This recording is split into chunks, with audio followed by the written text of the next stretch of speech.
Hey everybody, this is Sam Dennehy, aka Half-Ass Customs, and this is my side show project, The History of Half-Ass Customs, episode 6.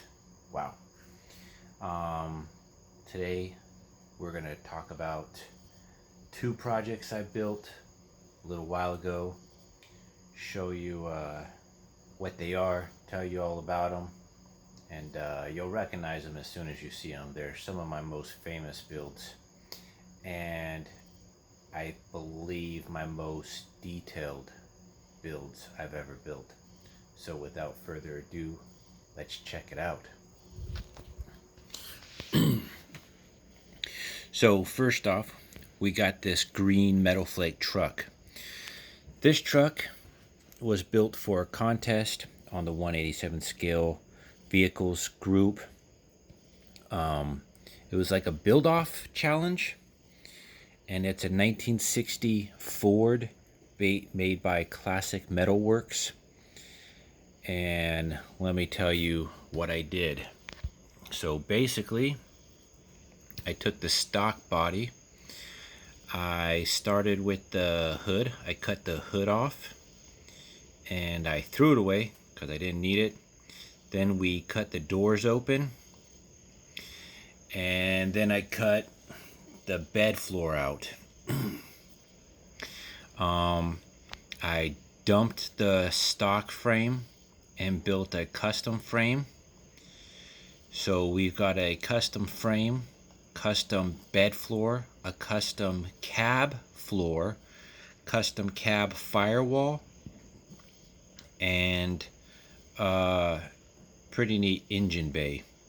Along with that, I dumped the stock bench seats away and put 2 bucket seats in there.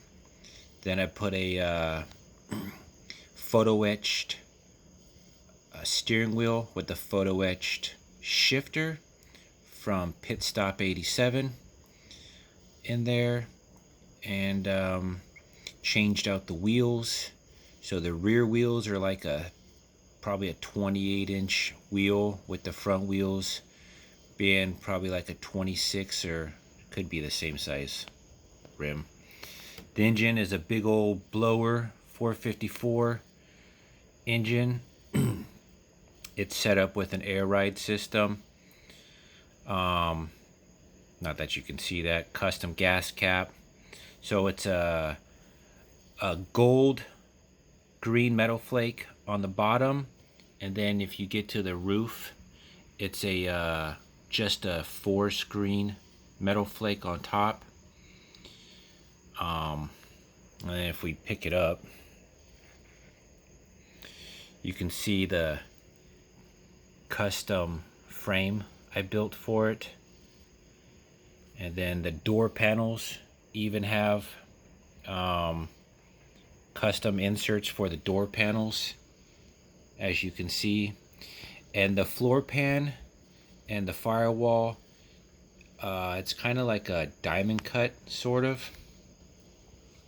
I kept the stock bumper and grill and headlights, kept the stock mirrors, but the tail lights are diamond shaped tail lights. And I believe the window is stock, just cut to fit in there, just perfect. The rear window is stock, I believe, but if you see the bed, it's got like this diamond plated look, the same as the firewall, the same as the cab. But yeah, I built this for a contest on the Facebook group. I didn't win for that, but it was still one of the coolest builds on the build off, and it's the only build that was a custom, like my kind of custom build. I mean, all the vehicles were custom built to be different than stock, but they were customized in different ways to look different, not to be like a custom with a K. my style customs. But that's the first off to tell you about the truck. Oh, and then if you look, I don't know if you'll be able to see it, but maybe if I get it low enough.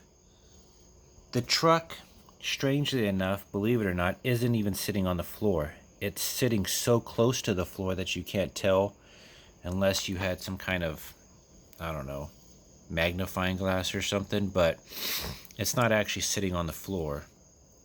I had it raised about a paper length above it.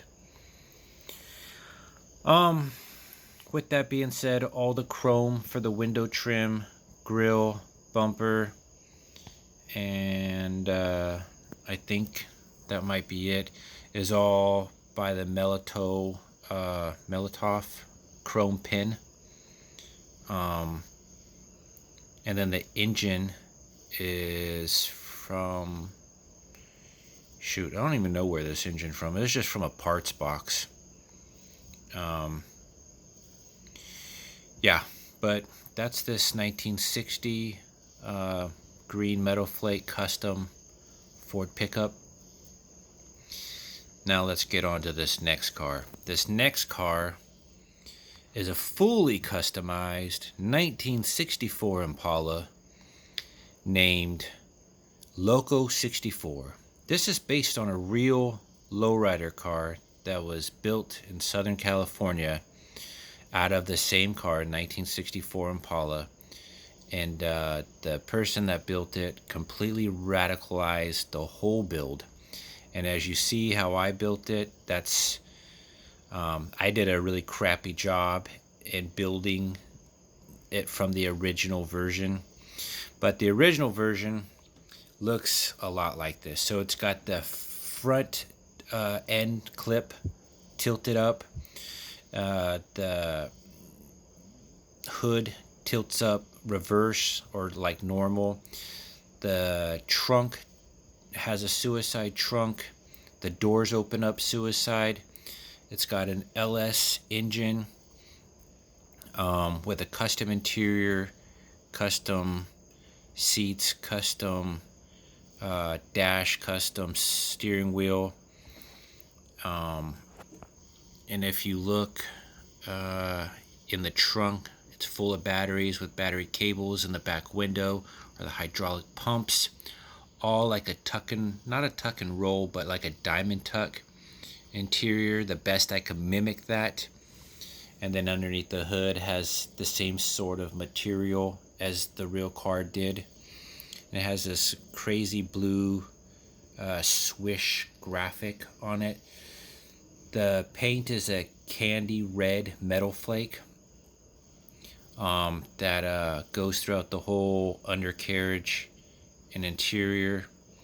And I built it to where everything opens and closes. So if you look in the back window along the wall, you can see copper hinges for the door. The hood is hinged, so the hood can actually close. I did glue the front clip up because for some dumb reason it wouldn't stay up unless it was glued up. But the trunk closes, and I ain't gonna lie, I did a poor job in cutting each part out, so the doors only close that much, but they do open. They do open much further out, as you can see there.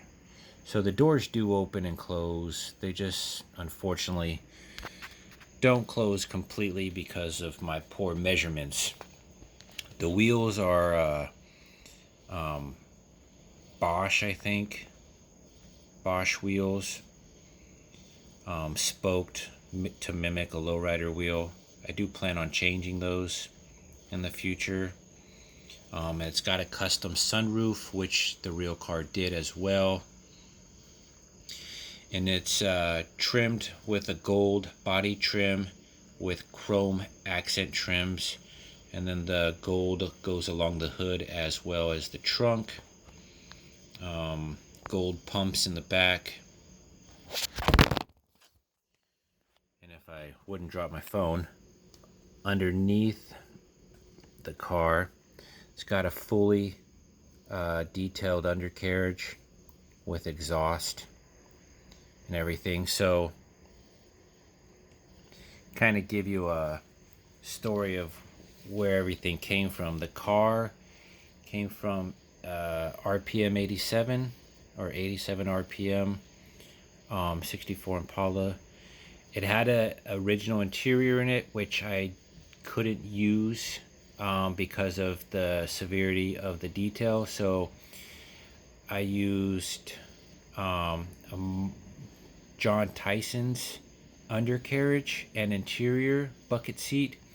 I did keep the stock dash that came with the original interior, and I just cut it out and modified it to fit John Tyson's chassis and interior. The firewall is custom built, and it has plumbed batteries or battery with cables, and then once it spins around you'll see a makeshift brake booster that's plumbed, and then you got the radiator that's plumbed to the engine, and then the battery cables that are plumbed in the trunk. So it's fully detailed. Honestly, I wouldn't mind redoing this whole car to fit much better, shave some stuff down, repaint it all, but that's a lot of work. I spent so much time on this car. I'm, for the most part, happy with how it came out. The camera picks up all the flaws in that car that your eyes wouldn't see normally. So the fact that you wouldn't see it normally, I'm okay with. Even though this camera phone that I'm using is picking up all the flaws, but overall still pretty cool build. Both these cars are pretty cool. I'm very happy with both of them. And in the 187 scale world, there's not very many cars out there or people customizing cars detailed to this scale. And when I mean to this scale, detailed to this amount. So I'm happy with them. They do look good, especially on this turntable spinning so you can all see it. So yeah, I'm happy with it. It's my 1960 Ford custom pickup, as well as my 1964 Impala named Loco 64. Two of my most famous builds, two of the most detailed builds I've ever built. And yeah, I don't know what else to say, but these two will be at the next show that I go to, if there is a next show. Who knows, with this pandemic going on, what's going to happen in the near future or the far future, who knows. But if it's there, it's going on, and it sounds safe enough to do, I'll be there, and these two cars will be there as well. So I'm never getting rid of these two cars. But yeah, stay tuned for more. If you like this kind of stuff, please like it, please subscribe, leave a comment if you have any questions, or even if you want me to build you something. I've got a small client list that I build for, and I do nothing but building on my days off mostly. Shoot, I even build while I'm working. So yeah, if you want something done custom, just hit me up on Facebook, Sam Dennehy. And yeah, that's about it. Hope you guys like it. Y'all have a good day. Wait for the next podcast. See ya.